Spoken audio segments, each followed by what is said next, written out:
नमस्कार सभी को। आज आप सबको पता है कि देश में सबसे ज़्यादा जो चर्चा में एग्ज़ाम रहा है वो है नीट, और उसका रिजल्ट आज आ चुका है। एचआरओ एजुकेशन एडवाइज़र की तरफ से आज हमारे गेस्ट हैं नीना मैम, जो कि फाउंडर हैं एनजीएस विद्या मंदिर लक्कड़ बाजार से। तो मैम, रिजल्ट को लेकर आपकी क्या प्रतिक्रिया है? नमस्कार रोहित जी, हमारा सौभाग्य कि आज के दिन आपसे बात हो रही है। जी मैम। आप हज़ारों स्टूडेंट्स को गाइडेंस देते हैं।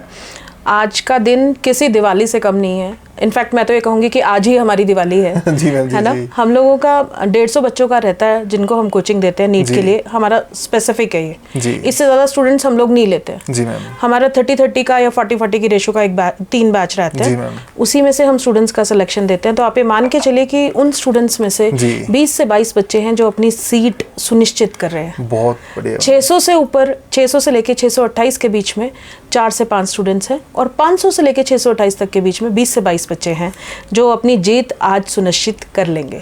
बहुत बढ़िया मैम। और जैसे कि नीट का एग्ज़ाम था, कहा भी जा रहा था इस बार फिजिक्स और आपका केमिस्ट्री काफ़ी टफ आई थी, उसके बावजूद मतलब 600 प्लस स्कोर अचीव करना स्टूडेंट्स के लिए काफ़ी मतलब काबिल तारीफ़ है। अब मैम, इसमें कुछ ऐसे बच्चे भी हैं जो क्वालिफाई शायद नहीं कर पाएंगे। सबसे पहले तो मैं ये चाहूँगा आप थोड़ा सा ये गाइडेंस दे दें, सभी को जानकारी दे दें कि कितने नंबर से ऊपर आपको अपनी सीट रोहित जी, आजकल का सिनेरियो देखते हुए अभी पूरा रिजल्ट एनालिसिस हम लोग कर नहीं पाए हैं, चल रहा है। हमारी टीम लगी हुई है उसको कलेक्ट करने में। जी। हम ये मान के चल रहे हैं कि हिमाचल में 500 के ऊपर आपकी सीट जो है वो सुनिश्चित है। ओके।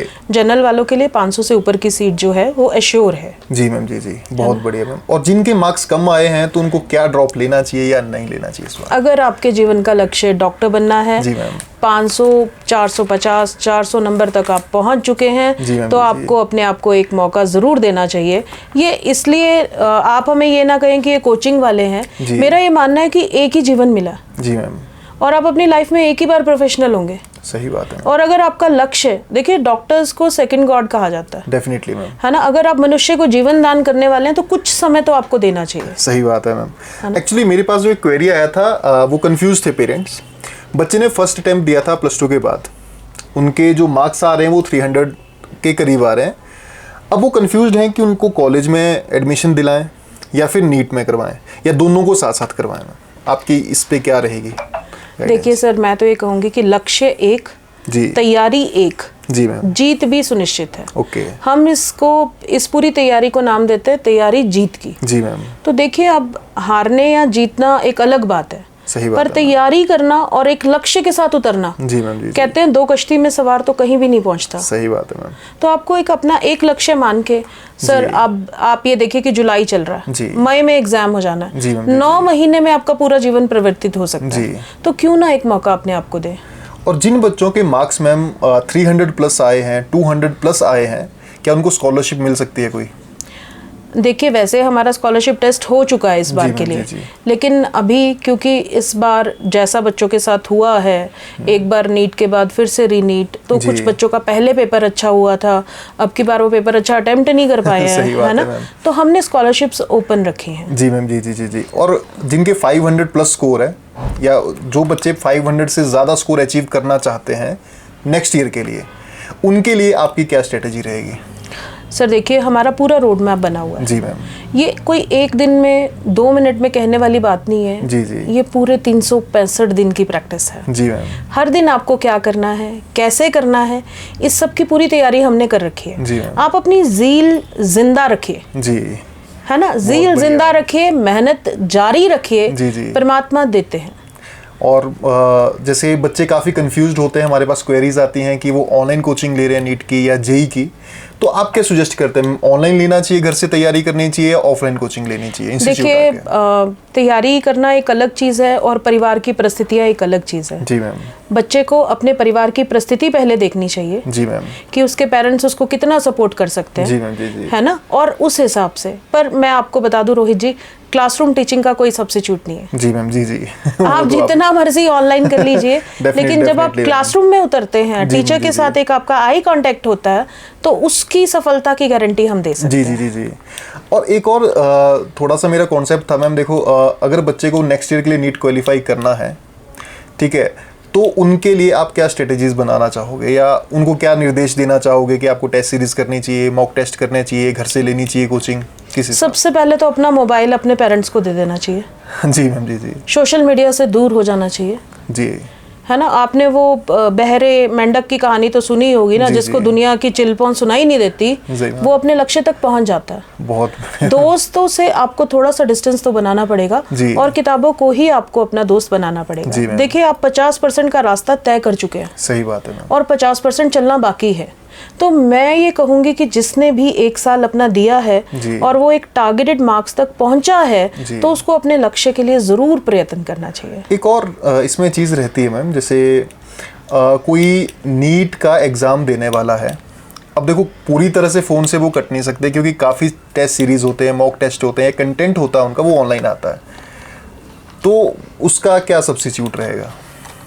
देखिए, जो बच्चे, अब जिसका 619 आया है, जी जी, 628 आया है जी, मैं आपको बच्चे से मिलवा दूंगी, उसके पास तो आज भी बटनों वाला फ़ोन है। जी मैम, जी जी, है ना। तैयारी किताबों से ही होनी है जी, तैयारी टीचर्स नहीं करानी है। हम तो यहाँ बच्चों को ऑफलाइन टेस्ट सीरीज देने को भी तैयार है। जी मैम। लेकिन एक चीज़ ये है कि अब नाटा ने अनाउंस कर दिया है कि सीबीटी टेस्ट होने वाले हैं। ओके। तो फ़ोन स्पेसिफिक आवर्स के लिए लिया जाए। जी मैम।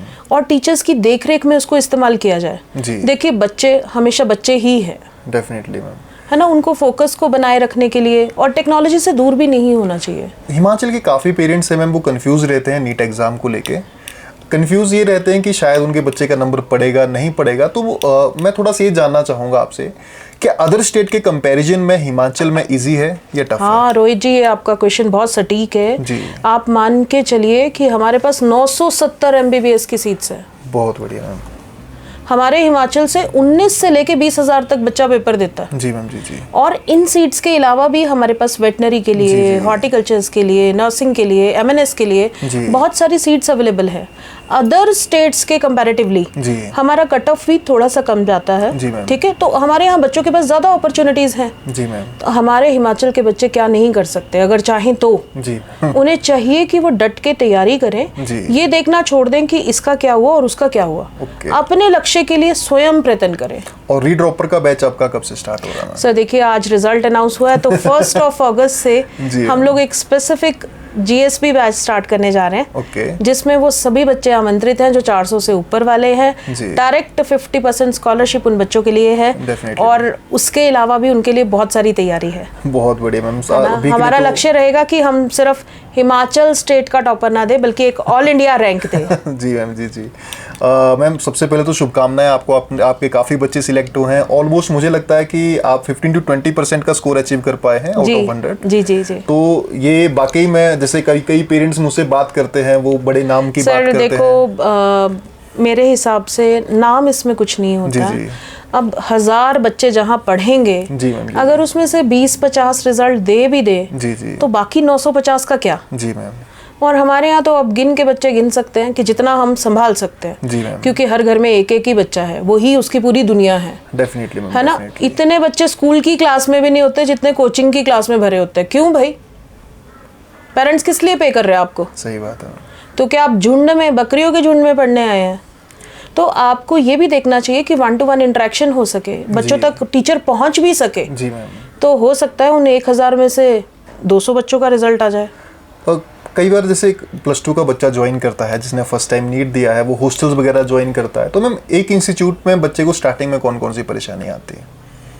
परेशानियां ना हर व्यक्ति का लेवल अलग अलग है। जी मैम। कुछ बच्चे इजीली एडजस्टेबल होते हैं। जी मैम। और एक बात मैं पेरेंट्स से भी कहना चाहूँगी, चाहे वो मुझसे सहमत हो या ना हो, वो ये है कि हम हॉस्टल देते हैं, होटल नहीं। जी।